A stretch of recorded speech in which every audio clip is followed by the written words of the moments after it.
Hello बच्चों, let's read the question. A satellite is circular orbit of Earth at an altitude of 300 kilometre. What are its orbital period? Question में हमसे कहा गया है कि एक सैटेलाइट है जो सर्कुलर ऑर्बिट में अर्थ के चारों ओर घूम रहा है और 300 किलोमीटर यानी कि 300 किलोमीटर की ऊंचाई पर है. तो हमसे पूछा गया है कि उसकी ऑर्बिटल पीरियड हमें बताना है, यानी कि वह एक चक्कर कितने समय में लगा लेता होगा अर्थ का. तो हम सबसे पहले डिस्कस करेंगे की कॉन्सेप्ट. क्वेश्चन में हमसे पूछा गया है कि टाइम पीरियड ऑफ सैटेलाइट, यानी कि एक सैटेलाइट अगर 300 किलोमीटर की ऊंचाई पर पृथ्वी से घूमेगा तो वो कितने टाइम में एक चक्कर अपना पूरा करेगा. तो टाइम पीरियड का फॉर्मूला होता है, जैसा कि हम जानते हैं केपलर्स लॉ के अकॉर्डिंग, कि T square is directly proportional to R की पावर 3. ओके, ये हमारा केपलर्स लॉ के अकॉर्डिंग हमें पता है. तो हम इसके रिलेशन की हेल्प से इस क्वेश्चन को सॉल्व कर सकते हैं. इसके साथ ही साथ हम एक फॉर्मूला देख लेते हैं जो कि होता है टी स्क्वायर. यहाँ कांस्टेंट है तो यहाँ हम क्या लगाते हैं, यहाँ पे डायरेक्टली प्रोपोर्शनल का साइन है तो हम क्या लगाएंगे, कांस्टेंट लगाएंगे. तो कांस्टेंट क्या होता है, जहाँ पे कांस्टेंट टर्म को भी हम समझ लेते हैं, वो होता है 4 pi square upon capital G और एम ई, यानी कि मास ऑफ अर्थ.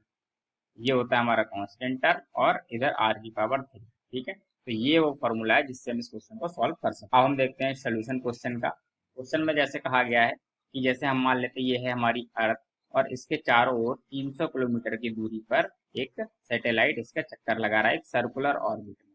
तो हम मान लेते हैं ये है एक सैटेलाइट हमारा, और जिसका मास हमने माना है m, और ये डिस्टेंस कितनी है अर्थ के सेंटर से. एल्टीट्यूड से पूछा गया है, तो एल्टीट्यूड से हमें दिया, एल्टीट्यूड का मतलब होता है अर्थ के सरफेस से उसकी डिस्टेंस जो हमें दी हुई है. ये कितनी दी हुई है हमें, 300 किलोमीटर.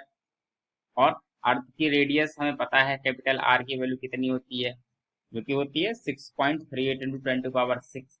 तो हम सबसे पहले तो उसके सेंटर से डिस्टेंस निकालेंगे कि उस सैटेलाइट की डिस्टेंस सेंटर से कितनी है. Distance from the centre of earth की कितनी हो जाएगी, कैपिटल आर यानी कि अर्थ की रेडियस और प्लस एल्टीट्यूड जो हमें दिया गया है, जैसे हम लिख लेते हैं 300 किलोमीटर, या हम एच लिख लेते हैं इसे. एच, आर की वैल्यू हम लगा लेते हैं मीटर में, 6.38 इंटू 10⁻6 मीटर आर की वैल्यू, और एच की वैल्यू हमें दी हुई है 300 किलोमीटर. तो हम लगाएंगे 300 इंटू 10⁻3. ऐड कर लेंगे तो हमें आर की वैल्यू मिल जाएगी, ये डिस्टेंस आर की वैल्यू में मिल जाएगी 6680 इंटू 10⁻3 मीटर. ओके, ये हमें आर की वैल्यू मिल गई फॉर्मूले के लिए. हम जस्ट सिंपली अपने फॉर्मूले में अपनी वैल्यू पुट कर लेंगे. तो T square is equal to 4 pi square upon capital G और मास ऑफ अर्थ और आर क्यूब.